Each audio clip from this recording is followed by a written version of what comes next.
Bismillahirrahmanirrahim. If there are any non-Muslim brothers and sisters who would like to ask a question, please can the volunteers raise the hand.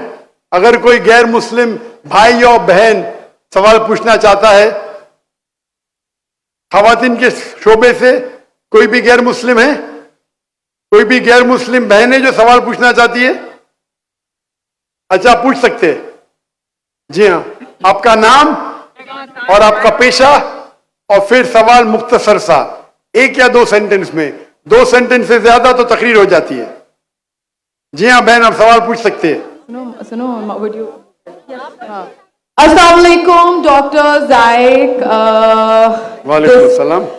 आपका नाम और आपका पेशा? My name is Yashma Asad Gill and I M an actress. आपका नाम क्या है? यशमा असद गिल। यशमा सरगिल। यशमा असद गिल। जी हाँ। Okay, I know the time is limited, but I really want to address your contribution in my journey. There was a time when I had fallen into the trap of atheism back in the days when I was doing my bachelor's, but Alhamdulillah, it was your videos and your lectures that brought me back to my religion and brought my spirituality back to me and my faith back to me. So Alhamdulillah for that, and thank you for coming to my country and especially my city. You've been a mentor and you are my, I'm literally shaking right now, I'm so sorry. Okay, so the question is, pardon me if I say anything wrong because my knowledge is limited, but at the time when I was doing my research and I came across your lectures, there was everything else that I could understand, but one question still remains, which is that this concept of predestination, and then there is this one concept of us human beings and Jannat having free will, right? तो अगर सब कुछ पहले से लिख दिया गया है, अब कुछ अगर सब कुछ predestined है, तो जो concept है कि अगर एक चोर कहीं पे चोरी करता है, तो वो तो पहले से नहीं लिख दिया गया था, उसको उसकी accountability क्या है उसमें free will के हिसाब से? बहन ने एक अहम सवाल पूछा है और वो कहती है कि पहले वो एक्ट्रेस थी और वो एथियज्म के जाल में फंस गई थी और मेरे कैसेट सुनने के बाद अल्हम्दुलिल्लाह वो वापस दीन की तरफ रुजू की और अल्लाह सुब्हानहू व तआला ने हिदायत दी। उनका मेन सवाल है कि कदर के बारे में। मैं आपको मुबारकबाद देना चाहता हूँ कि आप एक फिल्म इंडस्ट्री से वापस सही रास्ते पे आए। बहुत मुश्किल है, अगर मीडिया के जाल में फंस जाते तो निकलना मुश्किल है, लेकिन अल्लाह ताला काफी लोग को हिदायत दे रहा है। आपको भी अल्लाह ने हिदायत दी। जहां तक ये सवाल है, उनका सवाल है कदर के बारे में, अबाउट डेस्टिनी, फ्री विल, कि अगर अल्लाह सुब्हानहू व तआला ने मेरे तकदीर में लिखा कि मैं शराब पीऊंगा और मैं शराब पीता हूं, तो कौन जिम्मेदार? अल्लाह। ये सवाल बहुत कॉमन है, लेकिन अक्सर मुसलमान घबराते पूछने के लिए, क्या कोई फतवा न दे दे मुझे, मैं काफिर हूं। अल्लाह सुब्हानहू व तआला कुरान मजीद में इंसानों को एनकरेज करते सवाल जवाब के लिए, इसलिए कुरान मजीद में आप पढ़ेंगे 333 बार, 323 टाइम्स, 323 बार कहा गया है कुल, कालू, इन लोग ने कहा, और 323 बार अल्लाह कहते कुल, उनसे कहो। यानी कुरान मजीद की एक क्वेश्चन आंसर बुक है। 323 टाइम्स पूछा गया कि क्या सवाल है, अल्लाह बोलता है कुल, कहो कुल। उनने पूछा अल्लाह कौन है, कुल वल्लाहु अहद। तो ये कुल जो है, सवाल करना कोई बुरी बात नहीं, लेकिन ये सवाल बहुत कॉमन है कि हम तकदीर में मानते हैं, ये हमारा ईमान है। तो अल्लाह ताला अगर तकदीर में लिखा कि मैं मर्डर करूंगा, मैं किसका कत्ल करूंगा और मैं कत्ल करता हूं, तो कौन जिम्मेदार? अल्लाह। नऊज़ुबिल्लाह। अगर लिखा है मेरे तकदीर में कि मैं शराब पीऊंगा और मैं शराब पीता हूं, कौन जिम्मेदार? अल्लाह। नऊज़ुबिल्लाह। इसका जवाब यह है कि हमें समझना चाहिए तकदीर की क्या मानी है। और ये सवाल जब मैं दावती मैदान में तकरीबन 35 साल पहले शुरू किया, तो ये सवाल मुझे भी बहुत परेशान कर, किसने पूछा नहीं मुझे, अल्लाह की मदद है, अल्लाह की मदद से जवाब मिलने के बाद ही लोग पूछते हैं। तो पहले चंद साल काफी तहकीक की, लेकिन जवाब कोई किताब में मिली नहीं। जवाब मिला, फिर मैंने उलमा से पूछा सही है, तो उन्होंने बोले माशाल्लाह अच्छा जवाब है, अब मैं अभी पेश करूंगा आपके सामने। मैं मिसाल देता हूं कि अगर एक टीचर क्लासरूम में 100 बच्चे को पढ़ा रही है, 1 साल पढ़ाने के बाद इम्तिहान के पहले टीचर बोलती है ये बच्चा एग्जामिनेशन में फर्स्ट क्लास फर्स्ट आएगा, ये बच्चा सेकंड क्लास आएगा, ये बच्चा फेल होएगा। माफ करना, आपको मिसाल बोल रहा हूं, कल मिसाल है आपके लिए। और एग्जामिनेशन के बाद ये सही निकलता है, ये बच्चा फर्स्ट क्लास फर्स्ट आता है, ये बच्चा सेकंड क्लास, ये बच्चा फेल होता है। मेरा सवाल है कि जो बच्चा फेल हुआ वो बोल सकता है कि टीचर ने प्रिडिक्ट की, क्योंकि टीचर ने प्रिडिक्ट की क्या मैं फेल होऊंगा इसलिए मैं फेल हो गया। क्या वो बोल सकता है ऐसा? हाँ क्या नहीं? हाँ क्या नहीं? नहीं। टीचर देखती थी कि ये बच्चा स्टूडियस है, बराबर होमवर्क करता है, ज़हीन है, ये बच्चा एवरेज है, ये बच्चा हॉकी खेलता था, क्लास में भी नहीं आता था, पिक्चर देखता था। तो टीचर ने देख के प्रिडिक्ट की, और टीचर अक्सर सही होती है, लेकिन इंसान है, गलती भी हो सकती। इसी तरीके से अल्लाह सुब्हाना व तआला एक इंसान नहीं है, अल्लाह के पास इल्मे गैब है। अल्लाह को पहले ही पता है आप क्या डिसीजन लेने वाले हैं। मिसाल के तौर पे एक शख्स आता है चौराहे पे, वो 4 में से एक सड़क को चुन सकता है, नंबर 1 सड़क, नंबर 2 सड़क, नंबर 3, नंबर 4। वो चुनता है नंबर 2 सड़क। चॉइस किसकी? चॉइस किसकी? इंसान की। हाँ क्या नहीं? हाँ क्या नहीं? लेकिन अल्लाह सुब्हानहू व तआला को इल्मे गैब है कि 5 तारीख को अक्टूबर के रात को 1 बजे, 1:15 बजे ये चौराहे पे आएगा, उसके पास 4 चॉइस थे, सड़क नंबर 1, सड़क नंबर 2, सड़क नंबर 3, सड़क नंबर 4। अल्लाह ताला जानते कि ये सड़क नंबर 2 चुनेगा, तो अल्लाह ताला लिख देते तकदीर में पहले ही कि ये इंसान 5 अक्टूबर की रात को 1 बजे, 1:15 बजे सड़क नंबर 2 पे चुनेगा। तो सड़क नंबर 2 किसने चुना? अल्लाह ने या क्या इंसान ने? अल्लाह ने चुना या इंसान ने चुना? इंसान ने चुना। तो कौन जिम्मेदार, अल्लाह या इंसान? अल्लाह या इंसान? इंसान। वो आगे जाता है और 3 सड़क आते, सड़क ए, सड़क बी, सड़क सी। वो चुनता है सड़क ए, अल्लाह ताला जानता है कि वो सड़क ए चुनेगा, लिख देता है। कौन जिम्मेदार? इंसान। अल्लाह जानते हैं कि ग्रेजुएशन पास करने के बाद वो इंसान ईमानदारी से कमा सकता है या चीटिंग करके कमा सकता है। वो चीटिंग करके कमाता है, अल्लाह ताला लिख देते कि ग्रेजुएशन के बाद ये इंसान को ऑप्शन नंबर था ईमानदारी से कमाए, चीटिंग करके कमाए। वो चीटिंग करके कमाएगा, एडवांस में लिखते। तो इससे हमें जाहिर होता है कि अल्लाह चुन रहा है कौन? इंसान। लेकिन अल्लाह ताला के पास इल्मे गैब है, तो अल्लाह ताला इसीलिए लिख रहे हैं क्योंकि वो जानते हैं कि वो इंसान ये गलत काम करेंगे।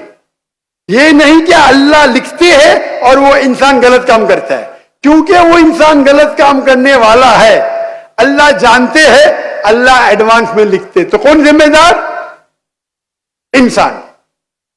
तो अल्लाह के पास इल्मे गैब है, और अल्लाह सुब्हानहू व तआला कभी गलती नहीं करते। अल्लाह ने आपको इख्तियार दिया कि आप चोरी करके जिंदगी बसर कर सकते या ईमानदारी से। आप ईमानदारी से करते, अल्लाह ताला लिख देते क्या ये इंसान ईमानदारी से जिंदगी बसर करेगा। तो कौन जिम्मेदार? इंसान। एक हदीस में आता है कि दुआ तकदीर को बदल सकती है। सही बात है। मिसाल के तौर पे आप जाते हैं एग्जामिनेशन में, आपको पेपर आपका बहुत खराब जाता है, आप जानते हैं मैं फेल होने वाली हूं, आप घर पे आके दुआ करते या अल्लाह मुझे पास कर। अल्लाह सुब्हानहू तआला को पता है कि आप एग्जामिनेशन में जाने वाले ये तारीख को आप फेल होंगे। अल्लाह को यह भी पता है कि आप घर पे आके दुआ करेंगे। हाँ कि नहीं? अल्लाह को यह भी पता है कि अल्लाह दुआ कबूल करेंगे कि नहीं। अल्लाह दुआ कबूल कर लेता है। तो तगज़ी में लिखा है ये लड़की एग्जामिनेशन में जाती है, फेल होने वाली थी, घर पे आके दुआ करती है, अल्लाह ताला दुआ कबूल कर लेता, उसे पास कर लेता है। तो हमें पता नहीं कि क्या होगा, तो दुआ करना अच्छी बात है। इसीलिए अल्लामा इकबाल फरमाते, खुद ही को कर इतना बुलंद कि हर तकदीर के पहले खुदा बंदे से खुद पूछे तेरी रजा क्या है। सुभान अल्लाह। तो तकदीर का मतलब अल्लाह सुब्हाना व तआला ने आपको इख्तियार दिया है, 100% नहीं, 95%, 90। मैं चाहता हूं मैं दुनिया को तबाह कर दूं, अल्लाह ताला नहीं करेगा, लेकिन अल्लाह आपकी चॉइस आपके ऊपर छोड़ा है। आपको हिदायत दी कुरान में और हदीस में, आप फॉलो करो नहीं करो आपके ऊपर है, आपके ऊपर फ्री विल है। लेकिन अगर आप कोई गलती करते आप जिम्मेदार, आप कोई अच्छाई करते आप जिम्मेदार। तो इसीलिए तकदीर के बारे में अल्लाह को इल्म गैब है। तो जो भी गलत काम करते हैं आप करते हैं, अल्लाह ताला आपसे नहीं करवाता। तो ये अगर आप समझ लेंगे तो इंशाअल्लाह आप कुरान मजीद की जो तालीमात पे अमल करेंगे और इंशाअल्लाह आप जन्नत में जाएंगे। Hope that answers the question.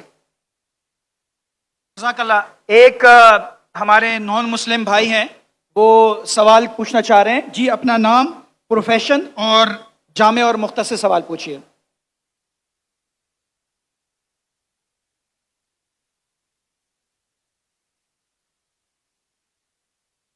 जी, ये इनका माइक प्लीज ऑन कर दीजिए। अलावा बाकी पीछे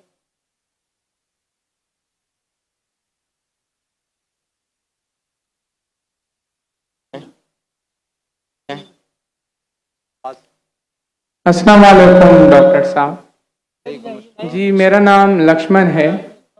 डॉक्टर साहब, आपने एक मर्तबा भारत में या फिर कहीं अपने बयान में इस प्रकार बताया था कि जो श्रुति और जो स्मृति जो शास्त्र है, तो उसमें से ज़्यादा बेहतरीन वो है कि आप श्रुति जो शास्त्र है उनको फॉलो करें, दैट्स मीन वेदास को फॉलो करें।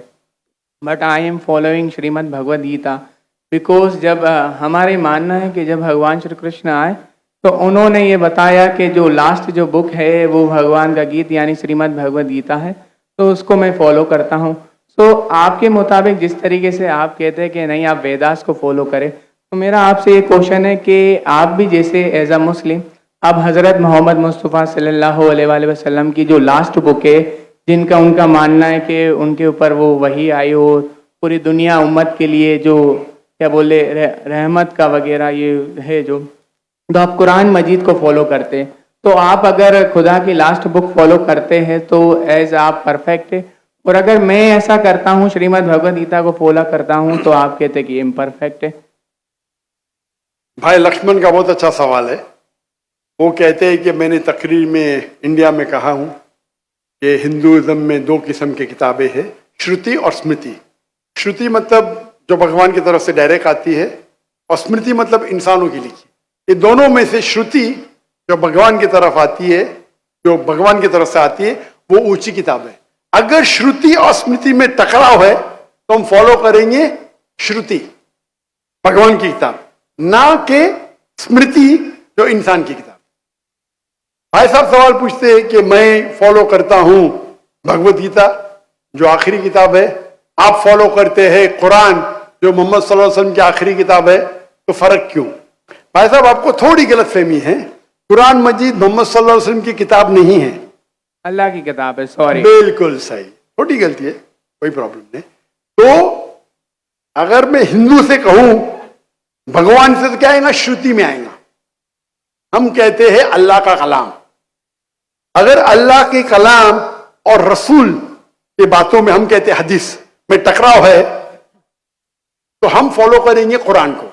सही अल्लाह के रसूल की किताब हदीस और कुरान में कभी भी टकराव नहीं होगा। लेकिन कभी कभी हदीस ज़ईफ भी होते, मौजू भी होते। अगर टकराव है तो हदीस सही नहीं हो सकती।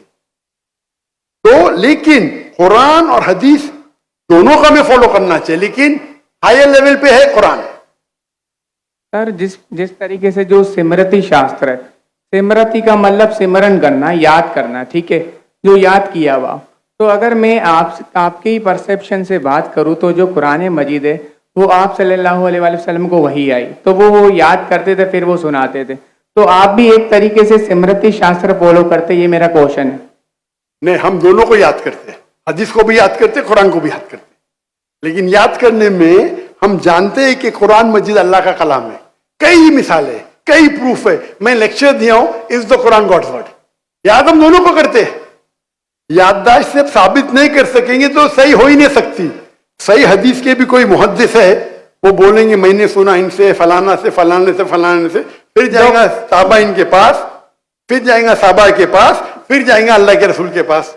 उसी तरीके से कुरान मजीद में भी मैंने सीखा मेरे वालिद से, मेरे वालिद ने सीखी उनके उस्ताद से, जाएगा फिर जाएगा साहबा के पास, साहबा से जाएगा अल्लाह के रसूल के पास।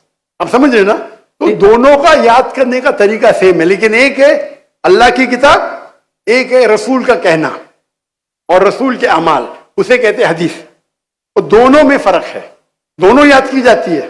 आप समझ रहे ना? समझ रहा हूं। लेकिन एक है अल्लाह की तरफ से, एक है रसूल की तरफ से। तो सर इसी तरीके से जो हमारी जो किताब है श्रीमद् भगवद गीता, वो भी जैसे आप जो फर्स्ट प्रायोरिटी जो आपकी कुरान मजीद है, तो इसी तरीके से हम भी जो स्मृति में जो परफेक्ट जो वन है उसको श्रीमद् भगवद गीता समझते हैं। जानता हूं मैं, लेकिन आप कोई भी हिंदू स्कॉलर से पीछे उससे पूछिए श्रुति ऊंची है क्या स्मृति, वो कहेंगे श्रुति। भगवद गीता जैसे सर श्रुति शास्त्र में भी आ सकता है, क्योंकि अगर वेदास के मुताबिक जो हमारे श्री कृष्ण है वो भगवान के अवतार है, तो भगवान ने जब खुद भगवद गीता को बोला तो वो फिर स्मृति में कैसे काउंट होगा? वो आपके पंडित से पूछिए।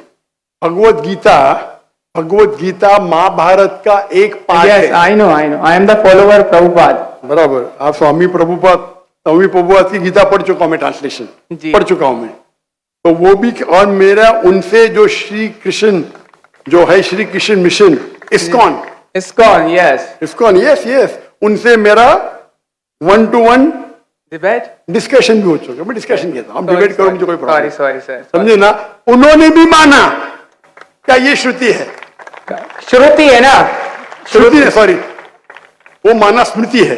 लेकिन क्या कहते स्वामी प्रभुपादा, यस, क्या कहते वो?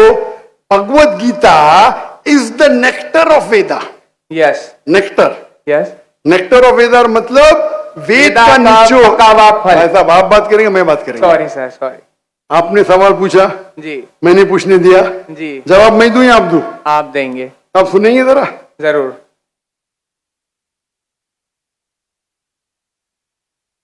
तो स्वामी प्रभुपादा कहते हैं, वो कहते कि वेद जिस तरीके से गाय है, वेद गाय है, उसका दूध निकालते वो है भगवद गीता। बराबर? वो कहते मैं मानू न मानू अलग बात है। तो मैंने उनसे कहा एक होती है स्मृति जो भगवान की तरफ से है, एक है इंसान की तरफ से लिखी गई किताब। भगवान से लिखी गई किताब का निचोड़ एक इंसान लिखे तो क्या भगवान की किताब से अच्छा हो सकता है? और जवाब है नहीं, बिल्कुल नहीं हो सकता। अगर भगवान की किताब कुरान मजीद है, एक इंसान उसको समराइज करके लिखेगा, कोई भी तर्जुमा कुरान का 1% भी नहीं है।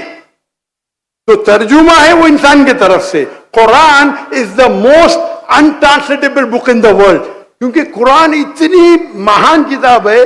इंसान जब तर्जुमा करता है, कोशिश करता है कि उसका ग्लिम्स दे, तो कोई भी ये नहीं कह सकता है कुरान का तर्जुमा कुरान से बेहतर है, हो ही नहीं सकता है। तो जब मेरा बहस हुआ, इस्कॉन ने बोला डॉक्टर साहब आप बिल्कुल सही कहते, लेकिन ये हमारा मानना है। तो मैंने उनसे कहा अगर वेद कॉन्ट्रडिक्ट करे, भगवत किसमें मानेंगे? वेद में ही मानना चाहिए आपको। कॉन्ट्रडिक्ट नहीं किया तो अलग बात है, आप समझ रहे? तो वेद इज द हाईएस्ट बुक, सबसे ऊंची बुक वेद है। वेद के बाद आते उपनिषद। स्मृति में सबसे ऊंची है भगवद गीता, स्मृति में, तो श्रुति से ऊंची नहीं है। अगर कुछ लोग मानते हैं श्रुति से ऊंचे, वो उनकी गलतफहमी है, मैं क्या करूं? आप समझ रहे ना? अगर कोई गलतफहमी से मानता, मैं क्या करूं? ये है हिंदू स्कॉलर्स का कहना, मेरा कहना नहीं। तो एक आदमी गलत सोचता है, उसकी सोच है, आप समझे? बट चाहे श्रुति में मानो, भगवद गीता में मानो या वेद में मानो, भगवद गीता में भी लिखा है चैप्टर नंबर 6 वर्स नंबर 20 में, दोज मैं कहता हूं बाद में आप देख लीजिए, अच्छा अच्छा बोले आप। those who are entangled with material things they worship demigods. Chapter number 7 verse number 18, 19, 20 खोल के देख लीजिए। Yes. आपके प्रभुदा की ट्रांसलेशन है ये।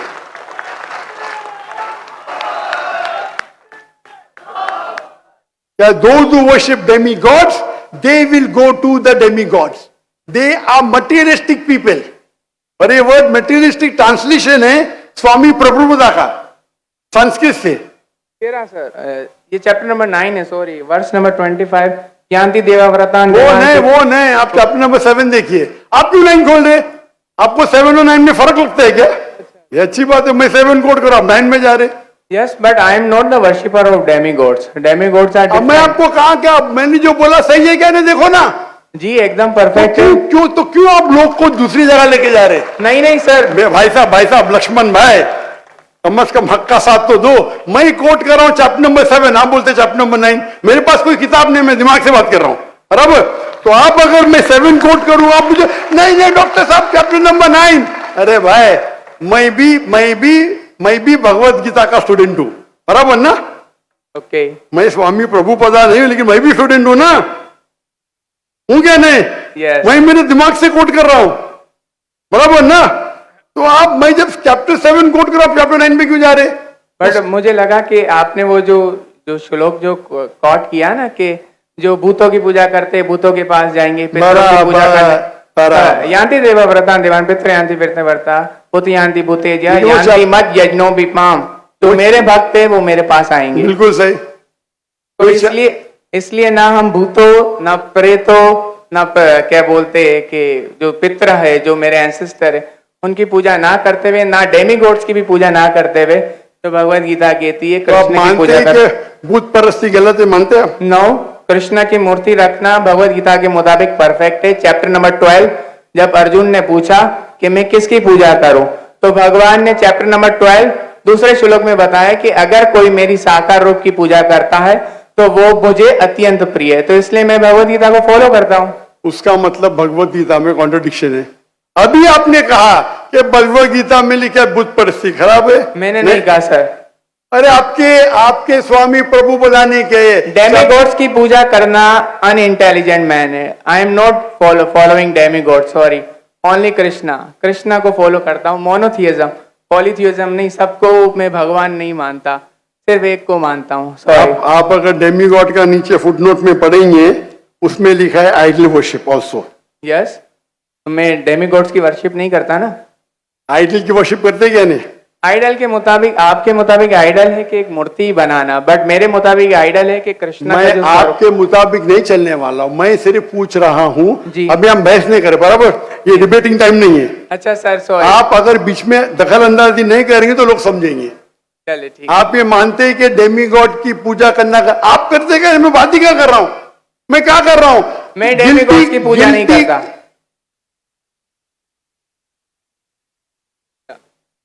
भाई साहब, मैंने आपको मौका दिया सवाल पूछने का, आप मुझसे डिबेट करना चाहते क्या? तो ये रूल को तोड़ना सच अच्छी बात है। आप हमारे रूल को तोड़े क्या नहीं? नहीं सर, अभी आप बोले मैं सुनूंगा। तोड़े क्या? हाँ क्या नहीं? तोड़े क्या नहीं?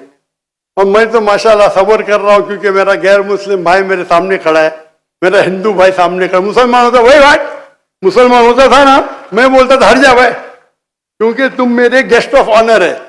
मैं सबर कर रहा हूँ, मैं आपकी इज्जत कर रहा हूँ, लेकिन इज्जत करने का मतलब नहीं कि आप सब लोग का टाइम, हजारों लोग है इधर, बराबर ना? मैं तो खाली वेद के बारे में कह रहा हूं, मैं कह रहा हूं भगवत गीता के बारे में। अगर भगवत गीता और वेद में टकराव है, वेद में लिखा है Shvetashvatara Upanishad chapter number 4 verse number 19, ना तस्र प्रतिमास्ति। Yajurveda chapter number 32 verse number 3, ना तस्र प्रतिमास्ति। प्रतिमा मीन्स अक्स, ट्रांसलेट करेंगे तो हो जाता है फोटोग्राफ, पेंटिंग, आइडल, स्टैच्यू। ना तस्र प्रतिमास्ति, वो खुदा, वो भगवान की कोई प्रतिमा नहीं, कोई फोटोग्राफ नहीं, कोई पेंटिंग नहीं, कोई पिक्चर नहीं, कोई आइडल नहीं, कोई स्कल्पचर नहीं। अभी मैं कोट कर रहा हूं वेदा। अगर वेदा और और भगवत गीता में टकराव है तो हिंदू मजहब के हिसाब से आपको फॉलो करना चाहिए वेद। आप नहीं करते, मैं क्या करता हूं? मैं जबरदस्ती नहीं कर सकता हूं। जी सर, मैं भगवत गीता फॉलो करता हूँ। करो ना, आपको जिसको फॉलो करने का करो, लेकिन मैं तो आपको बोल सकता हूँ ना क्या मैं जानता हूँ इल्म के बारे में। समझ गया। आपको भगवत गीता को फॉलो करने का है, स्वामी प्रभुदा को फॉलो करने का है, स्वामी प्रभुदा को पूछने का है। मैं थोड़ी रोक सकता हूँ, मैं खाली कह सकता हूँ क्या ये आपके किताब में लिखा है, आपको फॉलो करने का फॉलो करो, मत करने का मत करो। क्योंकि कुरान में लिखा है ला इकराहा फिद्दीन, दीन में कभी भी किसके साथ जबरदस्ती नहीं कर सकते। मैं आपसे बात कर सकता हूं, माने तो अच्छी बात, नहीं माने तो मैं ही कहूंगा नो प्रॉब्लम, मैं आपसे झगड़ा नहीं करूंगा। बराबर ना? Thank you. आप जाके फिर से तहकीक करो। चलिए सर। बराबर ना? आपके मेरा क्राइटेरिया क्या है? कोई मुझसे डिबेट करना चाहता है तो मेरे टक्कर का लेकर आओ। लोग बोलेंगे अरे बच्चे से डिबेट कर रहे हैं आखिर, मेरी भी इज्जत है ना भाई, है क्या नहीं मेरी इज्जत? आपको मैंने सुना है। अभी फिर से बात कर रहे हैं आप, फिर से बात कर रहे हैं। मैं आपके श्री श्री रविशंकर, श्री श्री रविशंकर, लाखों लोग उनको भगवान मानते हैं, पता है आपको? नहीं आप नहीं मानते, आप तो मानते नहीं भाई, आप तो कृष्ण के भक्त है। जी सर। किसके भक्त है? कृष्ण, परम पुरुषोत्तम भगवान श्री कृष्ण। कृष्ण के भक्त है। लेकिन मैंने डिबेट किया श्री श्री रविशंकर, हजारों लोग उसको भगवान मानते। उनने कहा मैंने 4 साल की उम्र में भगवत गीता को रट दिया। मेरे डिबेट में एक शोक ने बोली भगवत गीता के बारे में, 4 साल की उम्र में बाय मेमोरी। सही से याद नहीं। तो मेरा कहना यह है, आप अगर चाहते हैं मेरे से कोई डिबेट करे तो मेरा मजमा 10 लाख का है, कम से कम 2% तो लेके आओ, 20,000। आपके हिंदू में से कोई भी 20,000 इकट्ठा कर सकता है और मुझसे डिबेट करना चाहता मैं करूंगा। No sir. 20,000 वन सिटिंग, बराबर। और कई हिंदू है, आपके जग्गी वासुदेव, आपके रामदेव बाबा, आपके श्री श्री रविशंकर, उनको $1 मिलियन देंगे तो भी नहीं डिबेट करेंगे मेरे साथ। वो तो भूल चूक से कर लिए श्री श्री रविशंकर ने और पछता रहे। मैं आपसे डिबेट करूंगा तो लोग बोलेंगे बच्चे से डिबेट कर रहा है। No sir. आप समझे ना? लेकिन मेरी इल्तिजा है कि आप कुरान मजीद भी पढ़िए। आपके स्वामी प्रभुपाद बोलते ना कुरान पढ़ना हराम में, नहीं बोलते ना?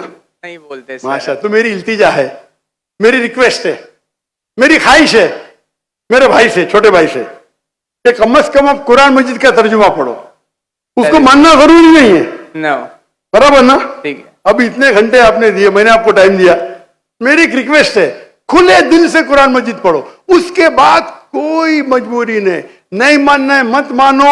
आपको कोई, जिस तरीके से मैंने भगवत गीता पढ़ा, यस, एक बार नहीं कई बार, और सबसे ज्यादा पसंद मुझे स्वामी प्रभुपदा की भगवत गीता, इस्कॉन की है। धन्यवाद सर। बराबर ना? Thank you. तो आप तो कम से कम एक बार पढ़ो कुरान मजीद।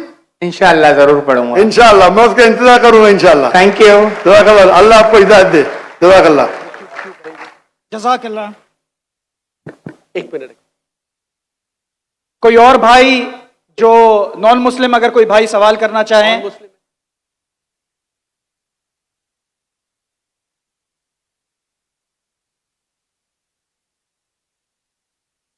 कोई और नॉन मुस्लिम भाई या मेरी बहन सवाल करना चाहे?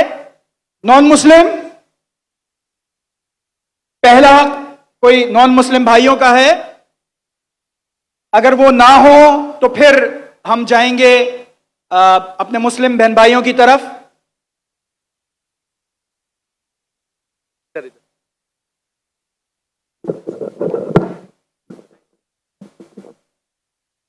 Assalamu alaikum. My name is Abdul Basit Rind. I am a social media influencer. I am having मेरे भाई अब्दुल बासित जी पहले गैर मुस्लिम खत्म हुई हैं, जी जी पूछा है वो इन्होंने मुझे। तो मुसलमान it goes to that section, ladies हम इक्वल है ना। आप जेंट्स का खत्म हो, लेडीज से पूछेंगे, आपकी तरफ आएंगे इंशाल्लाह। इन्नल्लाह मा साबरीन। इन्नल्लाह मा साबिर। जी हाँ बहन जी, अगर कोई गैर मुसलमान बीच में भी पूछना चाहता है तो लाइन तोड़ के आगे आ सकता है। इंशाल्लाह उनके सवाल का हम पहले जवाब देंगे। जी हाँ बहन, आप पूछ सकते हैं।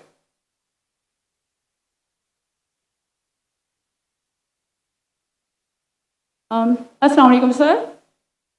सर मेरा नाम पलवश्रा है and I am from Lakki Marwat and sir first of all अल्हम्दुलिल्लाह and thank you so much कि आपने मौका दिया है क्वेश्चन का।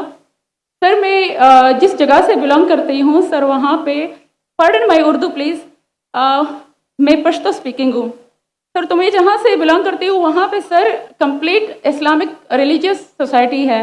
वहाँ ख़वातीन घर से बाहर बिला ज़रूरत नहीं जाती सर। वहाँ पे औरतें जो हैं वो घरों में रहती हैं एंड मर्द कोई नमाज नहीं कज़ा करते। और हर शब जुमा को जो तबलीगी जमात के या जितने भी दावा होते हैं दावत इल्लल्लाह के रास्ते में निकले हुए लोगों का बयान होता है हर शब जुमा को, तो सर वहाँ पे जाते हैं। रिसेंटली एक बहुत बड़ा तबलीगी इज्तिमा भी हो गया सर वहाँ पे। और हमारे इलाके में तमाम लोग बहुत रिलीजियस और यानी उनका सोशल कंडक्ट जो है वो भी रिलीजियस बेस पे है। बट सर मेरा क्वेश्चन यहाँ पे ये है कि आपके विस्डम के मद्देनज़र यानी अकॉर्डिंग टू यूर विस्डम क्या रीज़न हो सकती है कि सर वहाँ पे drug addiction, adultery, paedophiles and different जैसे सूद और इस तरह के बुराइयां जड़ पा चुकी हैं। एंड सर वहाँ पे जो अच्छा सर एक मुझे आपके बयान के बीच में एक सवाल मेरे माइंड में आया वो भी साथ ही पूछ लेती हूँ। एक सवाल पूछिए बहन जी। Okay sir. और शॉर्ट सर तो आप रीजन क्या बता सकते हैं कि वहाँ पे सोसाइटी क्यों कोलैप्स हो रही है एंड हमारे उलमा इनको कॉल आउट क्यों नहीं करते स्पेसिफिकली पीडोफाइल्स को? इनका सवाल है कि उनके माशरे में जहाँ से वो आती है वो खवातीन बहुत इस्लामिक खवातीन है, वो घर के बाहर ज़रूरत के बिना बाहर नहीं निकलती। मैं भी घर के बाहर ज़रूरत के बिना नहीं निकलता हूँ और मर्द को भी घर के बाहर ज़रूरत के बिना नहीं निकलना चाहिए। हाँ कि नहीं? आप निकलते ज़रूरत के बिना बाहर? तो निकलते यहाँ भी नहीं निकलते माशाअल्लाह। आपका सवाल है कि आपके माशरे में माशाअल्लाह बहुत इस्लामिक है, इज्तिमा होता है, लेकिन वहाँ पीडोफाइल अगर मैं सही सुना हूँ बहुत कॉमन है। Exactly sir. और आपने कहा कि जिना भी कॉमन है? जिना सर अभी होता जा रहा है, बढ़ता जा रहा है एंड स्पेसिफिकली पीडोफाइल्स जो कि बच्चों को मैनिपुलेट कर लेते हैं और वो फिर उन बच्चों को वो जब बड़े होते हैं तो अगेन ये साइकिल चलता जा रहा है सर। ये बहुत बड़ा गुनाह है जो वहाँ होता है। बहन जी आपके कोई सवाल में तकरार है। आप कहते मेरा माशरा इस्लामिक है फिर बोलते पीडोफाइल है। सर ये कह रही हूँ कि वही पीडोफाइल्स बहन आपने सवाल पूछा, अब जरा आप खामोश रहेंगी? आपने सवाल खत्म हो गया ना? मेरा जवाब सुनना चाहती क्या नहीं आप? जी सर। आप सुनना चाहती क्या नहीं? जी सर। तो आपका सवाल खत्म। सर अभी मेरा जवाब सुनिए। आपने जो सवाल किया मेरे हिसाब से कॉन्ट्रडिक्शन है। आपने कहा मेरा माशरा बहुत इस्लामिक है और मेरे माशरे में पीडोफाइल है, दोनों में टकरार है। कोई भी इस्लामिक माहौल में पीडोफाइल हो ही नहीं सकता। इधर आपका पहला पार्ट गलत है या दूसरा पार्ट? ये मुमकिन ही नहीं है। बहुत इस्लामिक को चोरी कर रहा है, मुमकिन ही नहीं है। आपको मानना पड़ेगा आपके सवाल में खता है, पहले बार या दूसरे बार। हाँ क्या नहीं? सिंपल। मेरा माशरा बहुत इस्लामिक है, पीडोफाइल है। पीडोफाइल मतलब बच्चों के साथ जिना करना हो ही नहीं सकता। कौन से इस्लामिक किताब में लिखा हुआ है? कुरान मजीद में लिखा है? कौन सा चैप्टर है? कौन सा वैसे का पीडोफाइल करना चाहिए? कौन से हदीस में लिखा है? आपका ये कहना या पहले बार गलत है, दूसरे बार, दोनों बात तो सही। इसीलिए आपके सवाल में तकरार है। आपको ये कहना चाहिए कि मेरे माशरा समझता है बहुत इस्लामिक है तो मानूंगा। ये बोलना इस्लामिक है, खवातीन बाहर निकलती नहीं जरूरत के बिना और आदमी लोग निकलते बाहर जरूरत के बिना, ये तो प्रॉब्लम है। क्या जरूरत है? पीडोफिलिया। इसीलिए कभी भी किसी पे इल्जाम लगाने के पहले 10 बार सोचो। अगर ये आप अल्लाह के दरबार में सवाल करेंगे आप तो फंस जाएंगे मेरे बहन। आपको माफी मांगना चाहिए कि आपका सवाल गलत है। सर मेरा यही सवाल है कि वहां पे यही रिलीजन बहन जी आपको पहला कबूल करने पड़ेगा मेरा सवाल। अगर आप कबूल नहीं करेंगे तो मेरा जवाब खत्म। ओके सर, मेरे सवाल की नौयत गलत है। नौयत गलत नहीं, सवाल गलत है, आप गलत है। आप ये इल्जाम लगा रहे आपके माशरे पे, पहला कहते इस्लामिक है, फिर कहते पीडोफिलिया। दोनों गलत है। दोनों में से एक तो सही रहेगा या एक गलत रहेगा। दिस इज कॉल्ड, ये क्या होता है, आप मीडिया को सुन सुन के रिपीट करते। दोनों तो सही हो ही नहीं सकता है। अगर दोनों सही है तो कुरान में गलती है ना, उस बिल्ला किधर कुरान में लिखे लगा बच्चों लोग के साथ जिना करो। तो बहुत से बार ये मीडिया में काम है, इल्जाम लगाओ, सवाल पूछो, कुछ भी दो। कुरान मजीद में लिखा है सूरह हुजुरात में, सूरह नंबर 49 आयत नंबर 6, जब भी कोई इंफॉर्मेशन आता है आप तहकीक करो उसे दोहराने के पहले। आप सारे मजमे में दोहरा रहे हैं, हजारों का मजमा है, 20,000 25,000, और आप ये कह रहे हैं मेरा इस्लामिक माशरा है, फिर कोई पीडोफिलिया है, अने आप इस्लाम पे तोहमत लगा रहे मेरी बहन, और आप माफी भी नहीं मांग रहे। ये होता है, गलती बोलने के बाद भी माफी मांगने को होता है। Can you have the next question? दूसरा सवाल।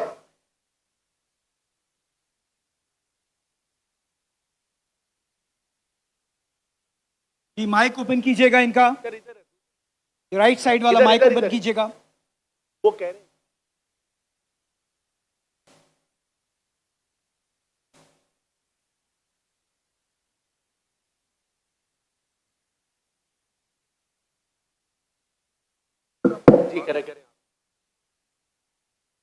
Assalamu alaikum.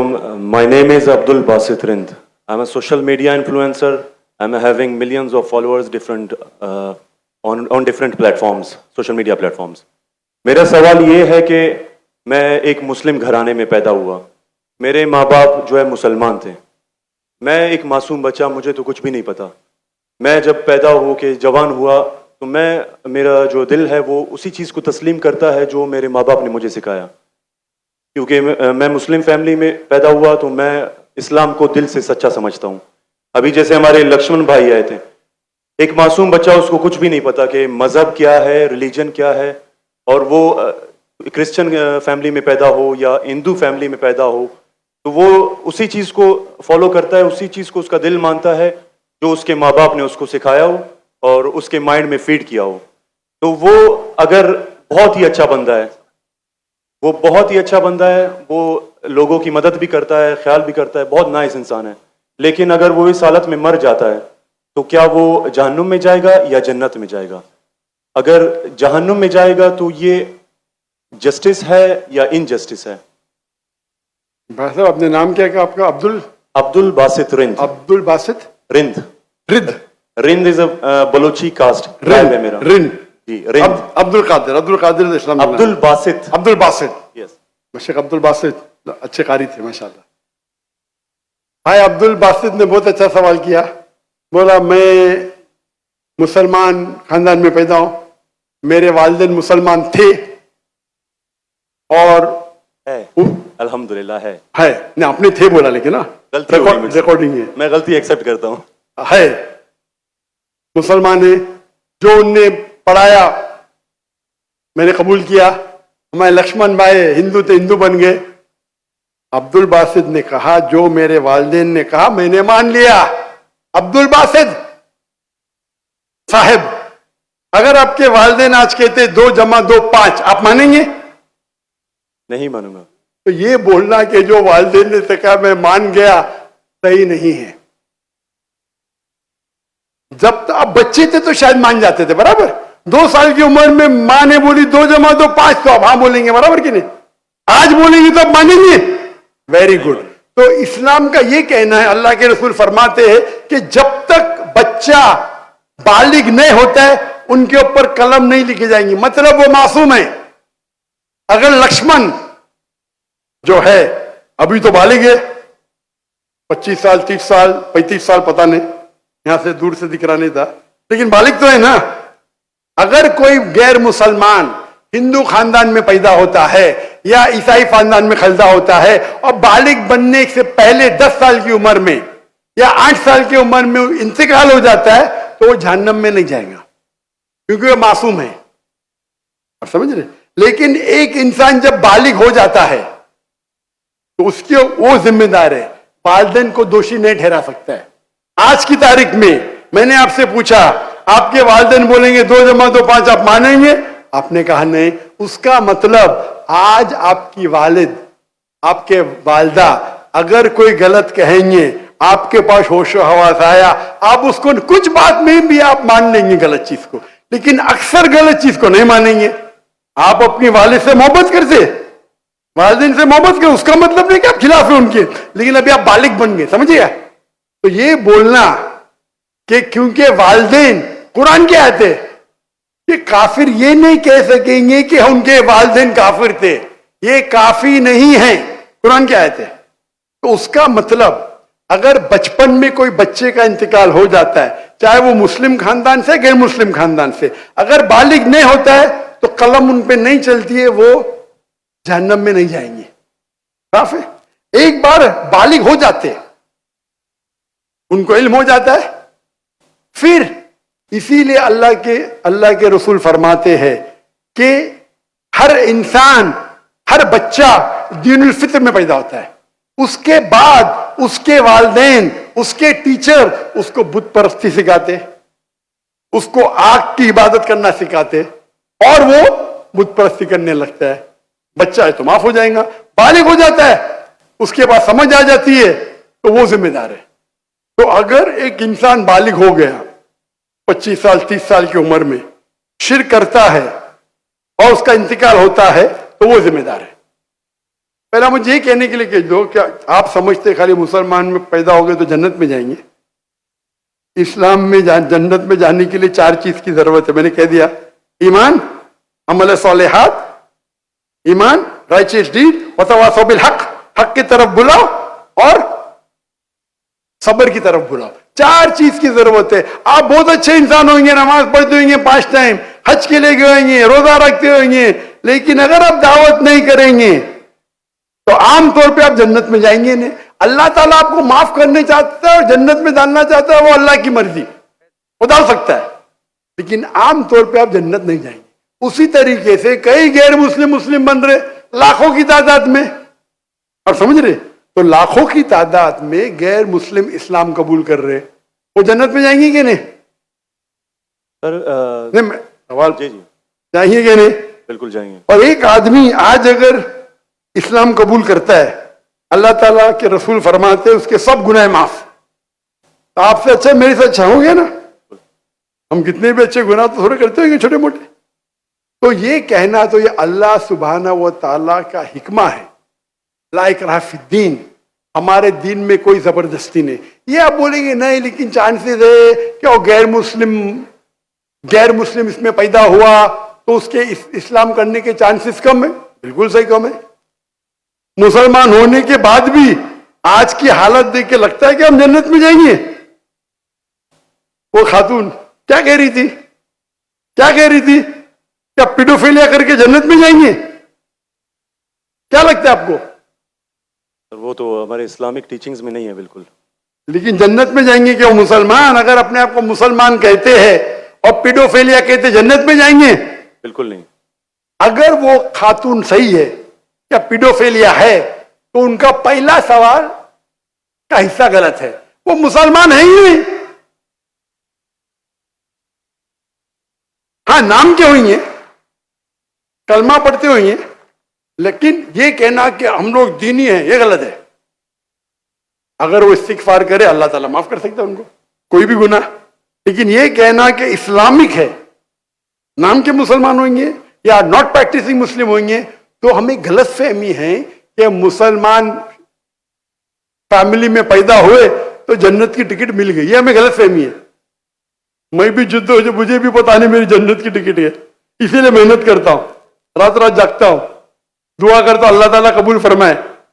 अल्लाह के रसूल हर रोज 70 बार इस्तिगफार करते थे। कितने बार?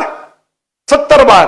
अल्लाह के रसूल सबसे बेहतरीन इंसान दुनिया में, सबसे बेहतरीन मुसलमान 70 बार इस्तिगफार करते थे। कहते थे कि मेरा रब जो मुझे इतने नियामत देता है, मैं जो कुछ करता हूं माफ करता है, मैंने इस्तिगफार करूं तो कौन करेगा? तो ये आज के हमारे माशरे में गलत फहमी है कि हम मुसलमान हैं तो बस जन्नत की टिकट मिल गई हमें। हम दुआ करते अल्लाह ताला में माफ करे। तो अल्लाह सुब्हाना व ताला अगर कोई गैर मुस्लिम पैदा होता है और बालिग बनने के पहले मर जाता है तो वो जहन्नम में नहीं जाएगा। बालिग बनने के बाद उसकी गलती है, ही इज रिस्पॉन्सिबल। आप जिस तरीके से बोलते हैं 2 जमा जो 5 में नहीं मानूंगा, तो वो क्यों मान रहे बुत परस्ती गलत है? और मेरे हिसाब से 2 जमा जो 5 और बड़ी गलती है बनिस्बत बुत परस्ती करना। समझ रहे? क्योंकि अल्लाह सुब्हाना व ताला हमारे खालिक, हमारे मालिक, जिसने इतनी नेमत दी हमें, हम उसका शुक्र अदा नहीं कर सकते। मैथ्स में गलती करना थोड़ी गुनाह है क्या? अगर कोई मुस्लिम 2 जमा जो 5 बोलेगा जन्नत में जाएगा, आप बोलेंगे भाई इल्म नहीं है, मैथ्स में कमजोर है, बराबर के नहीं? आप थोड़ी उसको मर्डर थोड़ी कर सकते, आप उसको नहीं कर सकते ना। तो कौन बड़ा गुनहगार, 2 जमा जो 5 कहने वाला क्या जो बुत परस्ती करता है? बुत परस्ती ऑब्वियसली। अल्लाह ने हमको इतनी नेमत दी, बराबर, हम अल्लाह का शुक्र अदा करते? कितने लोग शुक्र अदा करते कि अल्लाह ने हमें इतना अच्छा घर दिया, इतने अच्छे कपड़े दी, इतने अच्छे गाड़ी दी, खाना दिया। हम कितने बार शुक्र अदा करते? कितने बार हम शुक्र अदा करते? पानी पीना, अगर कुछ दिनों के लिए 2-3 हफ्ते के लिए पानी नहीं मिला मर जाएंगे, कितने बार शुक्र अदा करते? मैं पूछना चाहता हूं इतने बड़े मजमे से कितने लोग ने अल्लाह का शुक्र अदा किए कि हमें सांस, ऑक्सीजन दे रहा है? कितने लोग ने शुक्र अदा किया? अल्लाह का हाथ ऊपर करो। सांस के लिए, सांस के लिए, सांस के लिए, पानी के लिए नहीं, पानी के लिए नहीं। जो अल्लाह ताला हमें एयर दे रहा है ताकि हम जी सके, आधे घंटे के लिए हमें हवा नहीं मिलेंगे मर जाएंगे, कितने लोग ने शुक्र अदा किया अल्लाह का सांस के लिए? 4-5% है माशाअल्लाह। शायद आपने मेरा लेक्चर सुने, आपने लेक्चर सुने थे what is the purpose of life? कौन लोग ने सुने मेरा लेक्चर आज के पहले? What is the purpose of life? हाथ ऊपर करो। माशाअल्लाह, उससे बड़ी तादाद है। मतलब आपने अगर लेक्चर सुने तो लेक्चर में बोलता हूं मैं, यहां जरा वक्त की किल्लत थी तो लेक्चर के बाद बोल रहा हूं मैं। जो सांस लेते उसका तो शुक्र अदा करना चाहिए। तो हम कितने नाशुक्र अदा है, हम कितने एहसान फरामोश है। अल्लाह ताला फरमाते जब अल्लाह ताला आपके सारे मुश्किलात दूर करता अब अल्लाह को भूल जाते, मुश्किल में आते फिरते अल्लाह को याद करते। तो रिगार्डिंग अ क्वेश्चन, अगर आप गैर मुस्लिम बालिग हो जाता है, होने के बाद उसे माफी नहीं, होने के पहले माफी है। सर ये मैं आई एम लकी कि मैं मुस्लिम फैमिली में पैदा हुआ, मुझे ये सारी बातें पता चली। लेकिन बराबरी में अगर कोई क्रिश्चियन फैमिली में पैदा हो जाता है तो ये उसकी तो गलती नहीं है कि वो उस फैमिली में पैदा हुआ, उसके लिए तो ज्यादा मुश्किल है। आपने मेरा सवाल का जवाब सुने क्या नहीं सुने? जी जी बिल्कुल सुना, बिल्कुल मैंने जवाब दिया कि नहीं इसका? सर लेकिन मतलब पैदा होने पे तो उसका हक नहीं है, वो मुस्लिम में भी पैदा हो सकता है और उसमें भी। आपने मेरा जवाब सुने कि नहीं सुने? सुना बिल्कुल। मैंने आपका सवाल का जवाब दिया कि नहीं? दिया बिल्कुल। तो दिया तो फिर से क्यों दोहरा रहे? मैंने साफ कह चुका हूं, मुसलमान फैमिली में पैदा होना जन्नत की टिकट नहीं है, और गैर मुसलमान फैमिली में पैदा होना जहन्नम की टिकट नहीं है। लेकिन उसके लिए ज्यादा मुश्किल होगा ना जो क्रिश्चियन होगा। आपको लगता है, आपको लगता है, क्योंकि आपको गलत फहमी है कि मैं 100% जन्नत में जाऊंगा। मुझे तो मैं मेहनत क्यों कर रहा हूं, क्यों मैं दुनिया भर घूम रहा हूं, क्यों? अल्लाह के रसूल फरमाते जो ला इलाहा इल्लल्लाह मोहम्मद रसूलुल्लाह कहता है वो जन्नत में जाएगा। लेकिन कलमा पे अमल तो करना चाहिए। हम जो मुसलमान के हालात देख रहे, मुझे लगता तो नहीं है। बिल्कुल नहीं। आप समझ रहे मेरे जवाब को? जी मैं समझ रहा हूं बिल्कुल। हम 25% है, कितना? 25%। 2 बिलियन, 2 बिलियन कितने अरब होते? 2 अरब, 2 अरब, 2 अरब, अरब तो बहुत है यहां। तो ये हमारी गलत फहमी है, हम गलत फहमी के शिकार है कि हम जन्नत में जाएंगे। हम कहते हैं इंशाअल्लाह अल्लाह हमारे गुनाह को माफ करेगा तो इंशाअल्लाह जन्नत में जाएंगे इंशाअल्लाह। तो ये अल्लाह सुब्हानहू व तआला का फरमाते कुरान मजीद में, कोई भी काफिर अल्लाह के जस्टिस को डिनाई नहीं करेगा। ये नहीं कहेगा कि मेरे से नाइंसाफ, जिस तरीके से आप बोल रहे हो, वो कहेगा अल्लाह ताला मुझे और एक मौका दे दे। अल्लाह बोलेंगे खत्म हो गया टाइम, इस दुनिया में बहुत मौके दिए, बराबर ना? बहुत से लेक्चर मिले, हो सकता है जाकिर नायक का लेक्चर सुना। अभी मेरे लेक्चर सुनने के बाद लक्ष्मण मेरे लेक्चर सुनने के बाद बुत परस्ती कंटिन्यू करेगा, आप उसे दोषी ठहरेंगे कि नहीं? बिल्कुल, आपने लॉजिकल बताया कि अगर वो आखिरत में बोलेगा अल्लाह ताला मुझे पता है नहीं था बुत परस्ती गलत है, अरे मैं तो स्वामी प्रभुपदा की बात माना, वो डॉक्टर जाकिर की बात नहीं माना, फंस जाएगा कि नहीं? और आपको शायद पता नहीं, डॉक्टर जाकिर नाइक की बात आज की तारीख में करोड़ों गैर मुस्लिम सुनते हैं, करोड़ों। सुभान अल्हम्दुलिल्लाह। तो अगर मेरी बात है, मैंने कहता हूं कि मैं बहुत महान हूं, मैं छोटा सा दाई हूं, अल्लाह से फरमाता हूं, तो हमारा ये फर्ज है जो भी गैर मुस्लिम मिले उनको बोलो। आपने कितने गैर मुस्लिम को दावत दी? आप यूट्यूब इन्फ्लुएंसर है, मैं आपकी जाती जिंदगी में जाना नहीं चाहता हूं। यूट्यूब इन्फ्लुएंसर अच्छे भी होते हैं, खराब भी होते हैं, इस्लामिक भी होते हैं, गैर इस्लामिक भी होते हैं। मेरा अब एक यूट्यूबर से ये चैट हुआ था, पॉडकास्ट बराबर ना? तो ये चीज है कि आप देखना चाहिए, आप यूट्यूबर, मैं भी यूट्यूबर इन्फ्लुएंसर हूं। आपके कितने मिलियन है फेसबुक पे? टिकटॉक पे 3.7 मिलियन है। टिकटॉक तो मुझे बैन कर दिया क्योंकि मैंने मेरे चाइनीज भाइयों की तरफ से क्या, तो मुझे बैन ही कर दिया। तो एक अपने गवर्नर साहब के बेटे, मेरे बेटे, उनके बेटे ने परसों मेरी वीडियो ली, पॉडकास्ट ली, बोले अब्बा 1.5 मिलियन पहुंच गया, मॉर्निंग में आउट। बोले अरे काट दिए क्यों? मैं बोला भाई टिकटॉक और मेरी टिकटॉक से दुश्मनी ने, टिकटॉक को मेरी से दुश्मनी है। आप समझे ना? आपके 1.5 मिलियन चंद घंटे में, इनके बेटे के 1.5 मिलियन टिकटॉक पे फॉलोअर्स बहुत है, लेकिन वीडियो ही निकाल दिए क्योंकि मैंने मेरे भाइयों जो है ना वीगर मुस्लिम का सपोर्ट किया। आप भी सपोर्ट करेंगे, आपको भी बैन कर देंगे, तो संभाल के रहना। आप समझे ना? बिल्कुल। अच्छा, मैं इससे टिकटॉक से मैं हूं नहीं। आपके फेसबुक पे कितने इन्फ्लुएंस है, कितने फॉलोअर्स है? फेसबुक पे तकरीबन 1.5 लाख होने वाले हैं। 1.5 लाख होने वाले हैं। मेरे अभी 24 मिलियन हुए 2 दिन में, माशाल्लाह। 24 मिलियन। तो मैं भी सोशल मीडिया इन्फ्लुएंसर हूं क्या नहीं? बिल्कुल है। आपके यूट्यूब पे कितने? यूट्यूब पे 265 के। 265, माशाल्लाह। मेरे 4 मिलियन अभी हो गए 2 दिन पहले। माशाल्लाह। मैं भी यूट्यूब इन्फ्लुएंसर हूं ना। तो मेरा पेशा है YouTube influencer, Facebook influencer, social media influencer, तकरीर इन्फ्लुएंसर, इन्फ्लुएंसिंग पीपल टुवर्ड्स अल्लाह। बराबर कि नहीं? अभी आपका यूट्यूब इन्फ्लुएंसर का मौजू क्या है? Influencing towards blogging. लेकिन व्लॉगिंग के बीच में कोशिश करता हूं कि जो इल्म मुझे कभी हासिल हो आपकी वीडियो से, डॉक्टर इसरा साहब की वीडियो से, कोशिश करता हूं कुछ माशाल्लाह। लेकिन सही तो ब्लॉगिंग ही है ना। बिल्कुल। मैंने मेरे मेडिकल प्रोफेशन छोड़ दिया, तो ये तो है ना। अगर आप इन्फ्लुएंस करेंगे ब्लॉगिंग की तरफ, बेटर है कि अल्लाह की तरफ। भले आपका जो फॉलोअर्स आधे भी हो जाएंगे, 10% में मेरी आपकी दरखास्त है,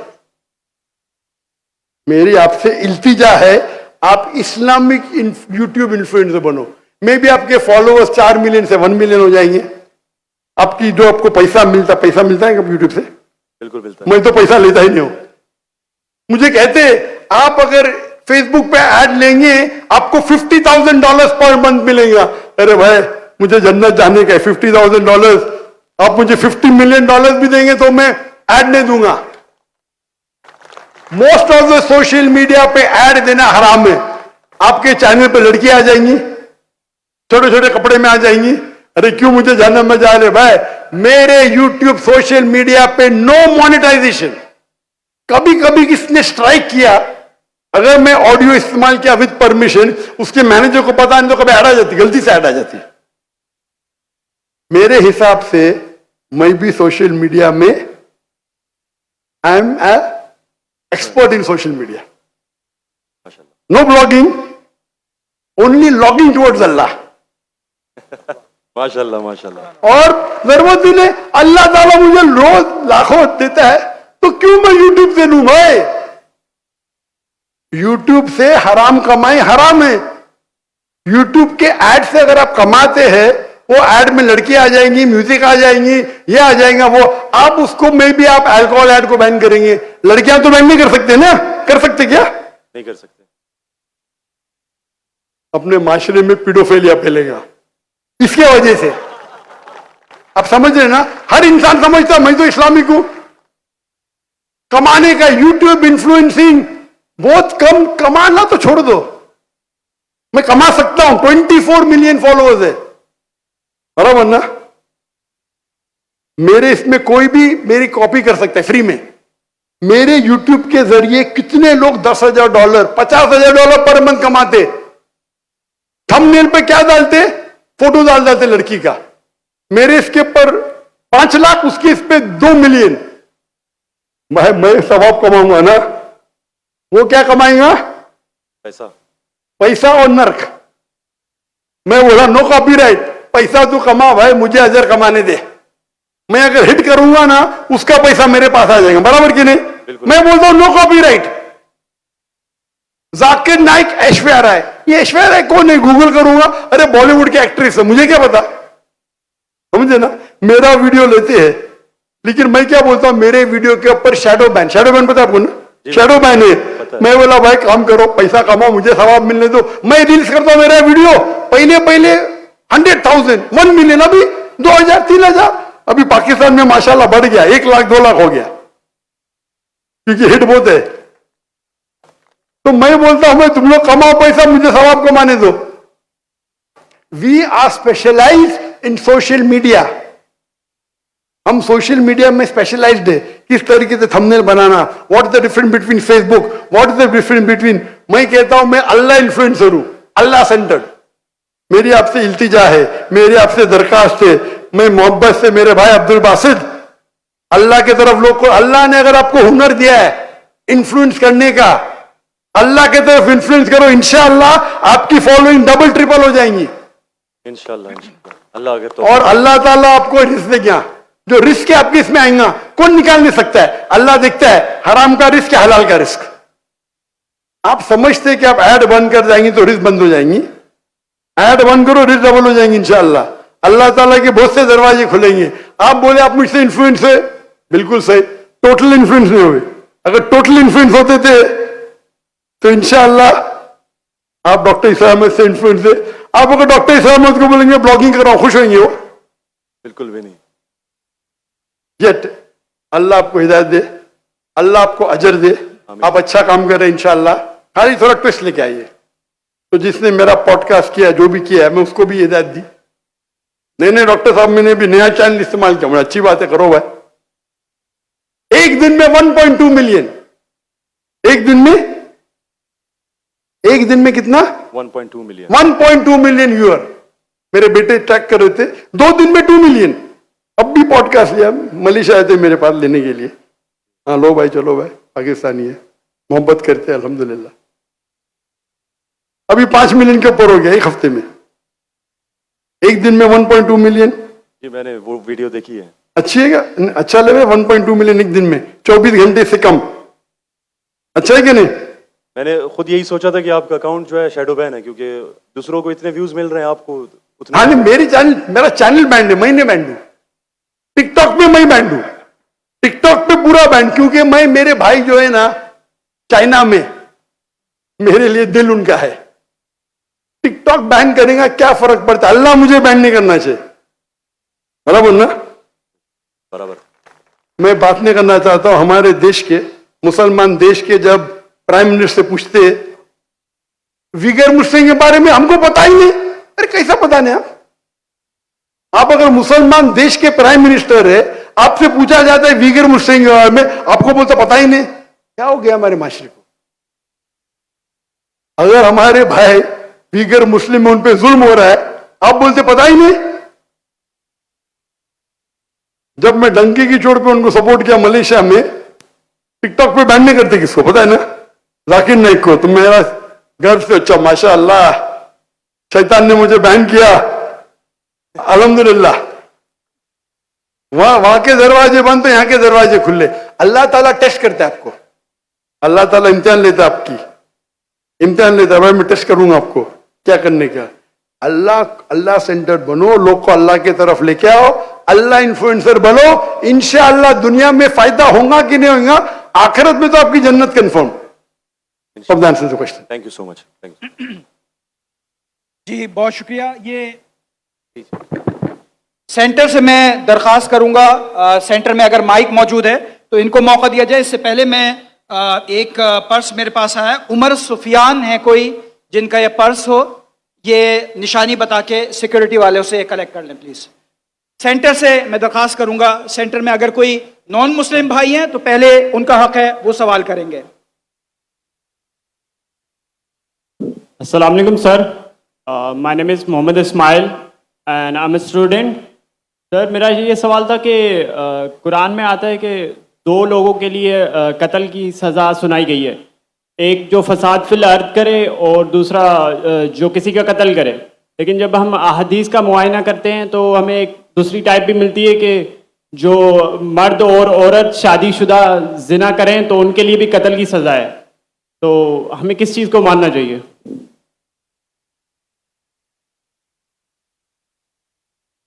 साहब ने पूछा, कुरान मजीद में हमें हिदायत मिलती है कि जो अर्द में फसाद करे या किसका कत्ल करे उनके लिए सज़ाए मौत है।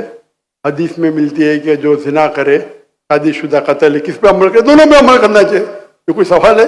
अल्लाह की बात पे भी अमल करो, अल्लाह के रसूल पे। कुरान क्या आती अल्लाह रसूल रसूल, कुरान में लिखा है, क्लियरली लिखा हुआ है कि अगर जो जिना करता है उनके लिए उनको कमरे में बंद करो तब तक जब तक एक नई सजा नाजिल नहीं होती है। ये सूरह निसा सूरह नूर की आयत है और हदीस में नाजिल हो गई। तो दोनों फॉलो करो, कुरान भी फॉलो करो और हदीस को भी फॉलो करो, इसमें कोई डिफिकल्टी की बात नहीं। जी, अगर बहनों की तरफ से कोई सवाल है मेरी लेफ्ट साइड से तो मैं उनको मौका देना चाहूंगा। अगर कोई गैर मुस्लिम बहन है तो पहले उनका हक है, अगर नहीं है तो फिर आप सवाल कर सकती हैं। अपना नाम बताइए, अपना प्रोफेशन बताइए और जामे और मुख्तसर सवाल, इख्तलाफी सवाल से गुरेज कीजिए। अस्सलाम वालेकुम कामरान भाई साहब, आपका बहुत शुक्रिया। मेरी 18 साल पुराने अपने उस्ताद से मुलाकात का बहुत शुक्रिया। मैं रूहानी उस्ताद मानती हूँ इनको और आपसे दरख्वास्त है कि आप अरबी का कोर्स शुरू कीजिए जिस IIT का करा। मेरी आपसे बहुत बहुत गुजारिश है, अल्लाह आपको अज़र दे।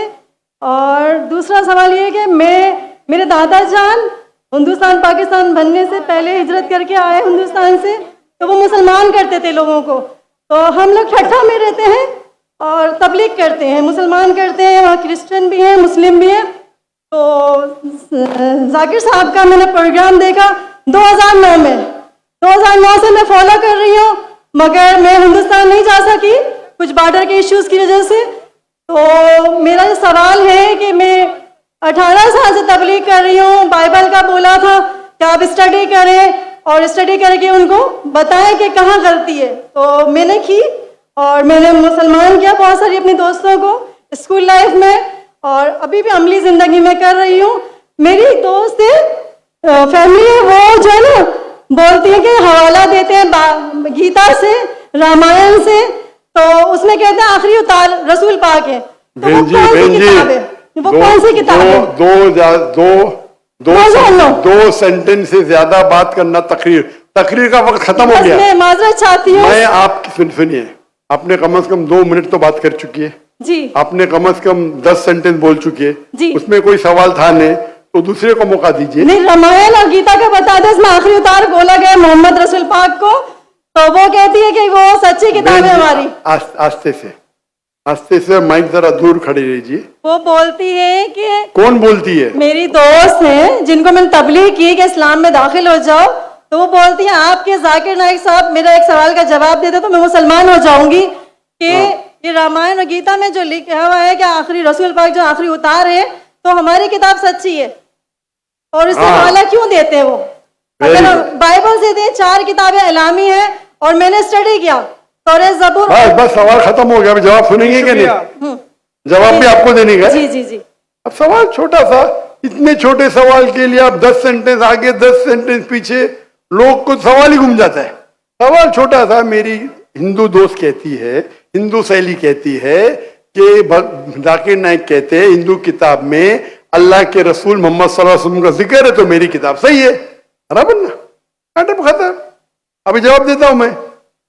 अगर कोई हिंदू कहता है कि अगर मेरी हिंदू किताब में मोहम्मद सल्लल्लाहु अलैहि वसल्लम का जिक्र है और मेरी हिंदू किताब सही है, तो आपको कहना चाहिए आपकी किताब इस पोर्शन जिसमें लिखा है कि मोहम्मद सल्लल्लाहु अलैहि वसल्लम आखिरी पैगंबर, वो 100% सही है। एक मैथमेटिक्स की किताब में 4 इक्वेशन है, एक में लिखा है 2 जमा 2 4, दूसरे जगह लिखेला 3 जमा 3 6, तीसरे जगह लिखेला 4 जमा 4 10। तो क्या तीनों चीज सही है? 2 चीज सही है, 1 चीज गलत है, बराबर? हाँ कि नहीं? पहले 2 चीज सही है, 2 जमा 2 4, 3 जमा 3 6, 4 जमा 4 10 नहीं होता है, 8 होता है। अगर एक चीज सही है, जरूरी नहीं सब चीज सही है। उनको बोलिए जो चीज सही है हमको चेक करना पड़ेगा। कुरान की मानी है फुरकान, क्राइटेरिया टू जज राइट फ्रॉम रॉन्ग। कुरान से जो मिलता है हम उसे मानते, कुरान से जो नहीं मिलता है नहीं मानते। आपके भगवत गीता, आपके वेदा में लिखा है आखिरी पैगंबर मोहम्मद सल्लल्लाहु अलैहि वसल्लम में बिल्कुल सही है, बिल्कुल सही है, लेकिन आपकी किताब में गलत चीज भी लिखी हुई है। आपके किताब में जो लिखा है बुत परस्ती गलत है, वो सही है। आपके किताब में लिखा है कि शराब पियो, वो गलत है। तो एक चीज सही होने का मतलब नहीं पूरी किताब सही है। हमारी पूरी किताब 100% कुरान सही है। आपकी किताब में मिक्सचर है, सही भी गलत। मिसाल के तौर पे मैं आपको एक ग्लास ऑफ पानी लेता हूं, उसमें 2 बूंद गटर का पानी डालता हूं आपके सामने, आपको पानी को पीएंगे? क्यों? 2 बूंद, नॉट इवन 1%, 2 बूंद क्यों नहीं पीएंगे? क्यों नहीं पीएंगे? क्योंकि मिलावट है। तो अल्लाह की किताब जो वाहिद किताब है, अल्लाह ताला फरमाते सूरह राद में सूरह नंबर 3 आयत नंबर 38 में अल्लाह ताला फरमाते वकुल नजलिन किताब, हर दौर में हम किताब नाजिल करेंगे। 4 किताब का जिक्र है कुरान मजीद में, तौरा, ज़बूर, इंजील और कुरान। लेकिन अल्लाह ताला ने कई और किताब नाजिल किए। मिसाल के तौर पे सूफ़े इब्राहिम, कई किताबें नाम से हम नहीं जानते, लेकिन सारे किताब उस वक्त के लिए थे, उस दौर के लिए थे। और अल्लाह ताला क्योंकि वो किताब क़यामत तक सही नहीं रहेंगी, अल्लाह ताला ने वादा नहीं किया कि उसे हम महफूज रखेंगे। जहाँ कुरान मजीद का सवाल है, अल्लाह ताला फरमाते सूरह हिजर में सूरह नंबर 15 आयत नंबर 9 में, हमने कुरान मजीद नाजिल किया, हम उसकी हिफाजत करेंगे। तो ये किताब में कोई गलती नहीं, 100% प्योर है। आपकी सहेली को कहो ये 100% की किताब की तरफ आओ जो सही है, और इंशाअल्लाह आपको निजात मिलेंगी। Last two questions. अगर कोई गैर मुस्लिम भाई हैं तो पहले उनका हक है, कोई अगर मौजूद हैं। इनकी बीवी, हाँ वो मैं बताऊं।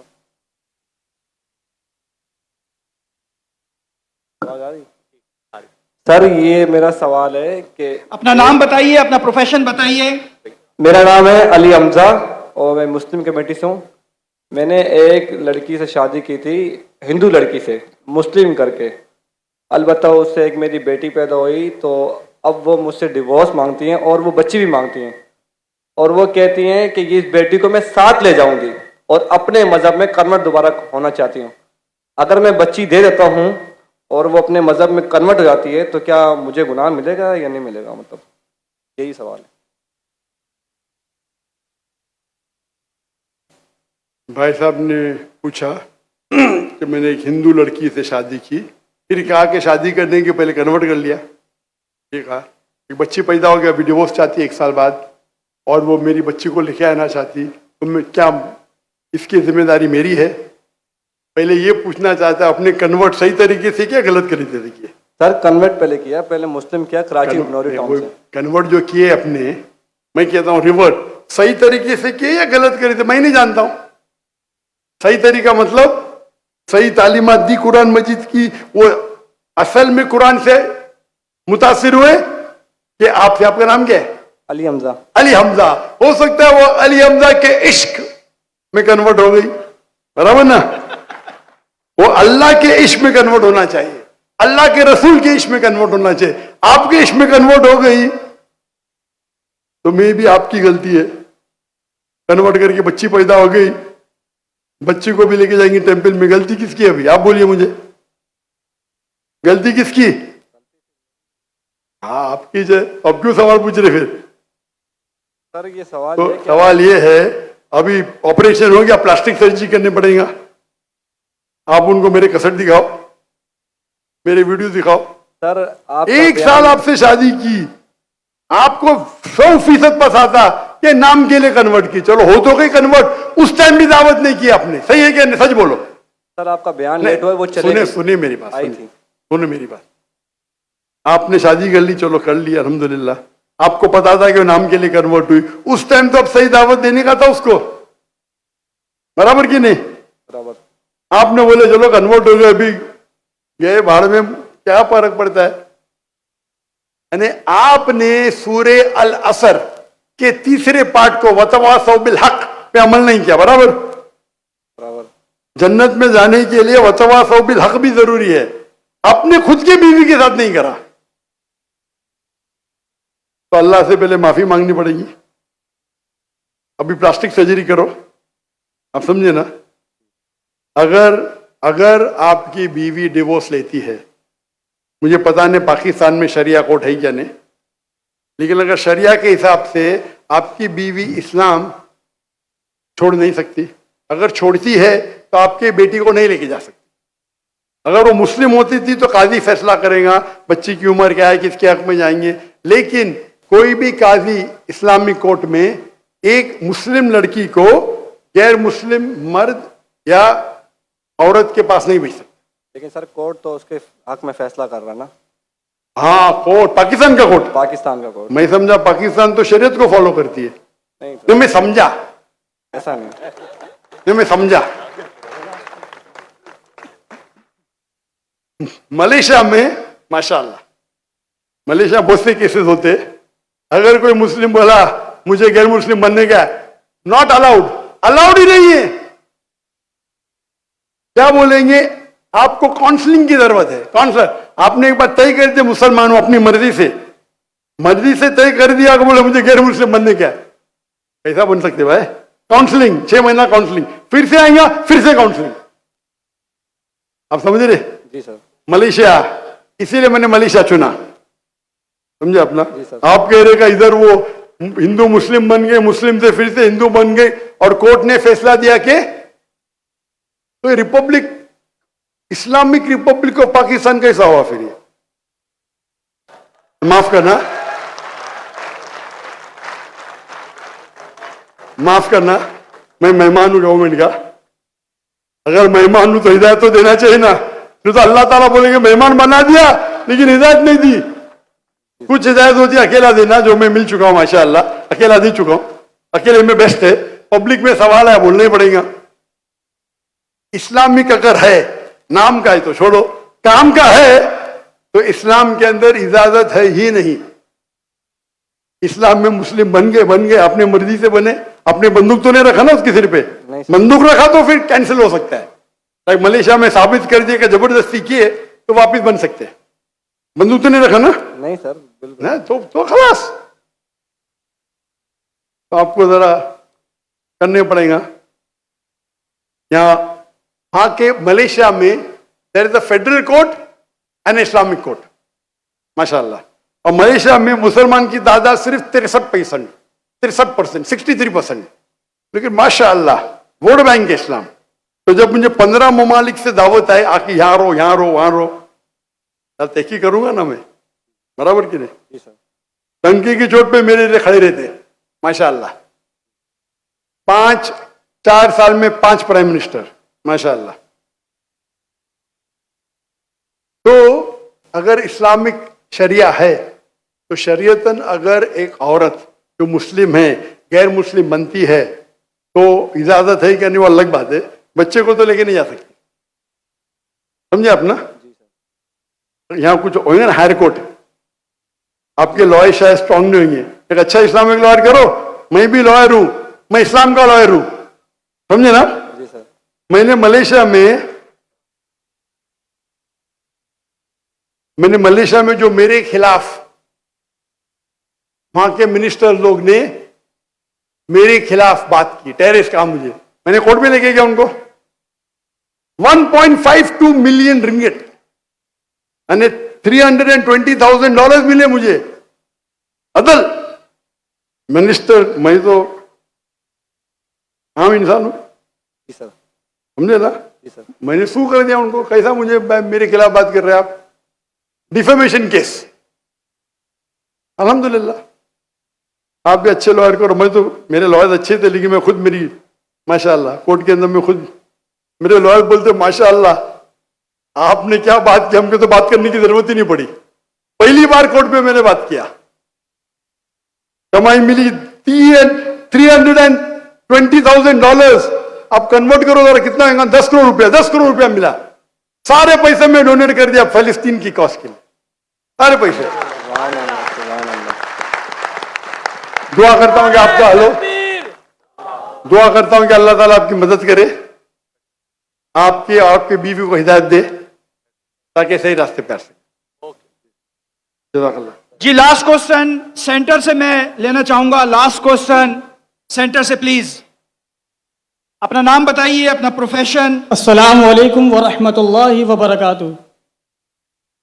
मेरा नाम नुमानुल्लाह है, अपना परफ्यूम बिजनेस है मेरा अल्हम्दुलिल्लाह, और मेडिकल फार्मेसी में भी जॉब करता हूँ। मेरा सवाल कुरान से रिलेटेड है। जैसे कि मुसलमानों का ताल्लुक़ अमूमन रहता है, लेकिन रमज़ान की रातों में थोड़ा माशाल्लाह लेवल थोड़ा ज़्यादा हो जाता है ईमानी, इस वजह से कुरान से ताल्लुक़ भी थोड़ा ज़्यादा हो जाता है। लेकिन जिस तरह डॉक्टर इसरार अहमद साहब ने, भाई क्या आप आगे वाले माइक के ऊपर तशरीफ ला सकते हैं ताकि लोग भी आपको देख लें और सवाल भी सही तरीके से हम सुन सकें।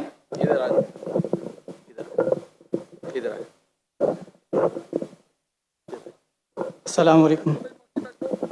मेरा नाम नुमानुल्लाह है, मैं अपना परफ्यूम बिजनेस करता हूँ और अल मदीना इस्लामिक रिसर्च सेंटर का स्टूडेंट भी हूँ। तो मेरा सवाल ये है कि रमज़ान की रातों में मुसलमानों का ईमानी लेवल थोड़ा ज़्यादा होता है। जिस तरह डॉक्टर इसरार अहमद साहब ने एक काम को जारी रखा था कि मुसलमानों को कुरान से जोड़ने के लिए, तो मेरा ताल्लुक़ वैसे अहले हदीस से है, मकतब अहले हदीस से अल्हम्दुलिल्लाह। तो अब मैंने जो विज़िट करा है और जो मेरा ताल्लुक़ भी रहता है इस हवाले से कि कुरान से जोड़ने के हवाले से मेरी मुलाकातें भी होती रहती हैं उनसे। तो अब इस तरह जिससे ज़्यादा से ज़्यादा हमें रमज़ान की रातों में जुड़ना चाहिए, जिस तरह तंजीम इस्लामी एक काम कर रही है माशाल्लाह रमज़ान की रातों में, तो तमाम मकातब फ़िक्र को कम से कम रमज़ानुल मुबारक में मुख्तसर सी तशरीह, जिस तरह डॉक्टर साहब ने शुरू करा था। सवाल पूछिए, सवाल पूछिए, आपका सवाल क्या है? मेरा सवाल ये है कि लोग ज़्यादा से ज़्यादा तिलावत की तरफ ही जाते रहते हैं, तो किस तरह हम कैसे जोड़ सकते हैं मुसलमानों को? हम एक दाई भी बनना चाहते हैं और हमारे लिए कोई आसान सी रहनुमाई फरमा दें जिस तरह हम फील्ड में भी काम कर सकें और मदारिस में भी काम कर सकें। जज़ाकल्लाह खैर। भाई साहब ने कहा कि किस तरीके से हम मुसलमान को कुरान से जोड़ सके रमज़ान में तिलावत। मैं तो करता हूँ हर रोज़ करना चाहिए। क्यों रमज़ान में? ये ईमानी लेवल थोड़ा ज़्यादा होता है तो थोड़ा टाइम मिल जाता है तरावी के बाद। हम तो ईमान लेवल कम है उस टाइम जोड़ना चाहते हैं। जब ईमान लेवल कम में जोड़ेंगे तो ईमान लेवल हाई में जोड़ने की जरूरत ही नहीं, ऑलरेडी जुड़े रहिए। आपका करने का तरीका मेरा अलग है। भाई साहब आप इधर आए ना, हाँ आप पीछे, यहाँ पीछे भाग रहे, माइक के पीछे, यहाँ भी आप इसके पीछे भाग रहे। आप अहले हदीस से जुड़े, तंजीम इस्लामी से जुड़े, खुद्दमुल कुरान से जुड़े, मैं भी सारे उधर से जुड़ा हूँ। डॉक्टर इसरा साहब का मैं भी फैन हूँ माशाअल्लाह, डॉक्टर इसरा अहमद का फैन हूँ, देवबंद का फैन हूँ माशाअल्लाह, नो प्रॉब्लम अहले हदीस से। लेकिन कॉल इन मेरे मुस्लिम, मैं आपको मुस्लिम कहता हूँ, मैं कुरान से जुड़ा हूँ, आप समझे ना। तो जो आपकी अल्लाह ने जो आपको सहूलियत दी है, एबिलिटी उससे करो। अगर अल्लाह ने आपको एबिलिटी दी, रोज जोड़ सकते हैं लोग को, तो रमजान के लिए क्यों रुक रहे? बाकी टाइम पे क्या करेंगे? मच्छर मारेंगे? रोज भी जोड़ते हैं वैसे, हमारी क्लास चलती है। बोलो कि हर रोज जोड़ने की कोशिश करो। तो ये सवाल कि रमजान में करना सिर्फ ठीक है, अगर आपका कम लेवल है तो रमजान में तो जोड़ो, नो प्रॉब्लम। तो कौन आपको रोक रहा है? असल में बहुत सारी मदारिस में, मस्जिदों में ये काम होता नहीं है। अगर वो शुरू भी करते हैं तो ज़्यादा से ज़्यादा 15 मिनट देते हैं और खुलासे का नाम देते हैं। 15 मिनट में एक आयत की तफसीर भी तकरीबन सही से नहीं हो सकेगी। तो क्या होता है? मतलब मुख्तसर सी तशरीह 2 घंटे, कम से कम 1.5 घंटा, ऐसा बढ़ा के कम से कम रमज़ान पूरा कुरान एक मुख्तसर तर्जुमे से भी जोड़ लें तो काफ़ी लोग जो हैं इनका प्रॉब्लम, हमारे मुसलमान इदारे में यही प्रॉब्लम है। मैं ही सही हूं, आपको बोलना चाहिए मैं भी सही हूं। ये एक सिर्फ यही तरीका है कि कुरान मजीद में लिखा हुआ ये कि आप 2 घंटा करो, लिखा है कुरान मजीद में, क्या हदीस में लिखे है? क्यों आप जबरदस्ती कर रहे? जो मैं करूं सब लोग करे। अरे आपका इदारा सबसे बेस्ट है दुनिया में क्या? मैं बोलता हूं कि डॉक्टर जाकिर नहीं करे वही करो, कि मैं आपको बोला हूं कि कंपैरेटिव करो, आप करते कंपैरेटिव, आपको याद है बाइबल, आपको मैं बोल आप करो, क्यों जबरदस्ती? आप बोलो ये एक तरीका है, मैं कर रहा हूं, लोग चाहते तो करो। ये प्रॉब्लम हमारे इदारे में यही है, आप मुझे फॉलो करो तो ही सही, नहीं तो गलत है। कभी इसराइल में साहब ने ऐसा कहा?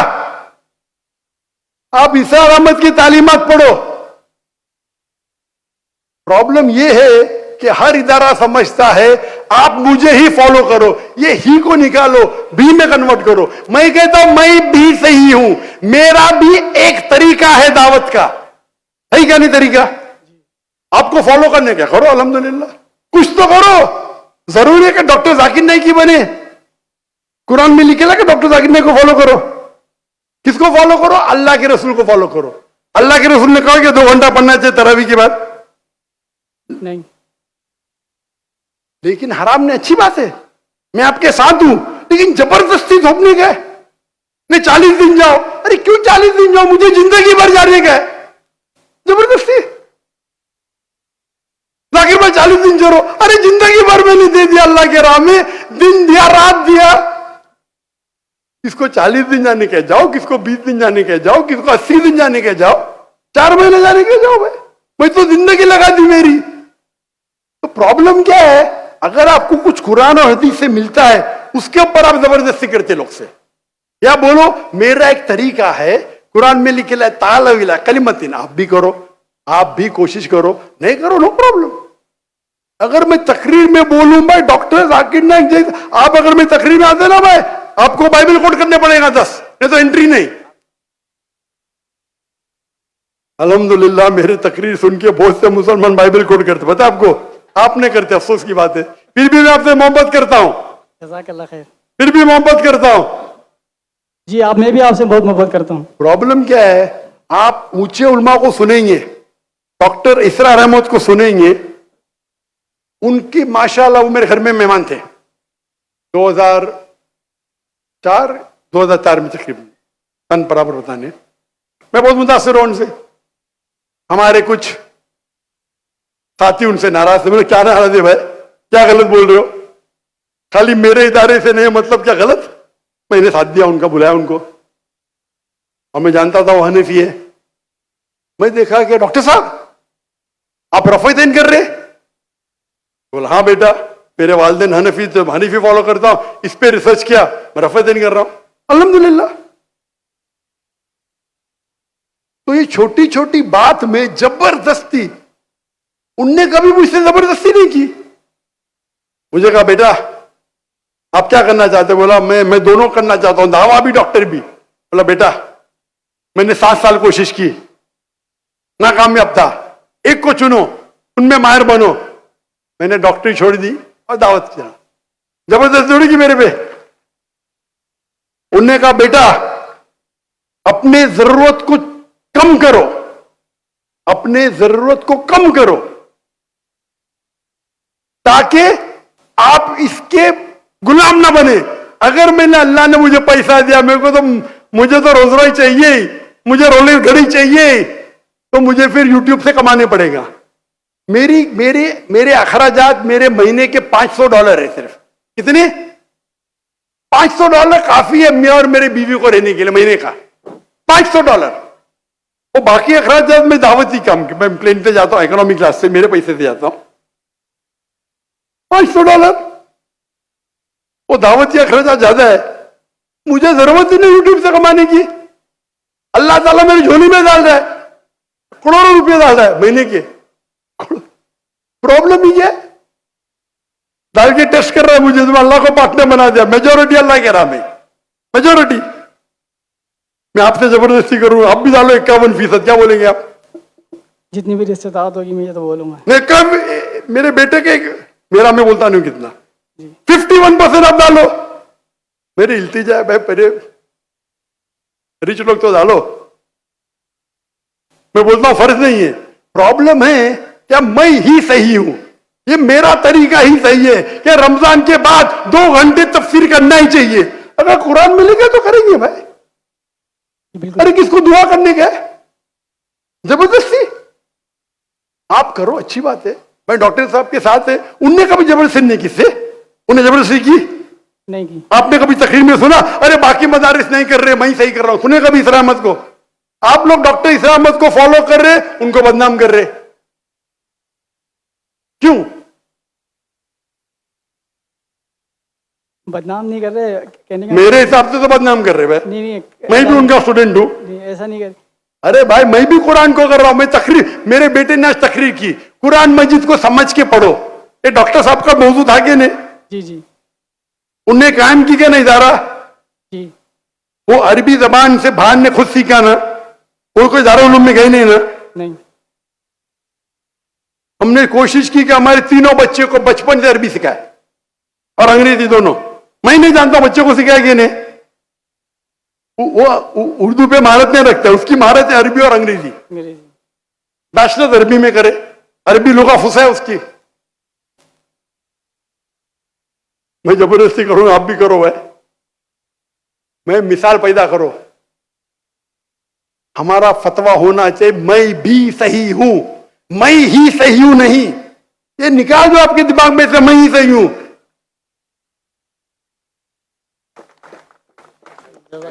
जज़ाकल्लाह खैरन सर। हमारा जिंदगी का मकसद होना चाहिए अल्लाह के रसूल, इदारे की तरफ नहीं। मैं मेरे आपको कौला इन्ननी मुस्लिम, आपने बोले मैं अहले हदीस से हूं, मैं इसरा अहमद को मैं भी इस्लाम जानता हूं, मैं भी अहले हदीस से हूं, मैं देवबंद से हूं, हम लोग बरीवी को ना कोई मानते, मैं सबका हूं माशाअल्लाह। लकब से मुसलमान हूं, मोहब्बत सबसे करता हूं, सारे उल्मा से मोहब्बत करता हूं। अगर अल्लाह और अल्लाह के रसूल के राह में देते इख्तिलाफ भी होगा फिर भी मोहब्बत करता हूं। फिर कुरान की आयत है कि मैं ही से यूं ऐसा ही करो, क्यों ऐसा? ये पाकिस्तान में बहुत है, हिंदुस्तान में भी है, पाकिस्तान में ज्यादा है। आप हटो जरा, कुरान को पढ़ो। अगर आप कुरान तर्जुमे से पढ़ते, तर्जुमे में लिखा है, तर्जुमे में क्या लिखा है? सूरह फुसिलत में सूरा नंबर 41 आयत नंबर 34, अगर आपके दुश्मन आपसे कुछ गलत करते हैं, ईविल करते हैं, उसका बदला अच्छा दो ताकि वो दुश्मन आपका दोस्त बने। बराबर कि नहीं? आपके कितने दुश्मन आपके दोस्त बन गए? आपके दुश्मन ही नहीं है, बराबर ना? नहीं है, काफी दुश्मन है। इंशाअल्लाह अल्लाह से दुआ करते हम सबको हिदायत दे और हम अल्लाह की किताब पे अमल करें, अल्लाह के रसूल की हदीस पे अमल करें और इंशाअल्लाह अल्लाह हम सबको इंशाअल्लाह जन्नत में उठाए। आखिर दावाना अल्हम्दुलिल्लाह रब्बिल आलमीन। जाते जाते आखिरी नारा पाकिस्तान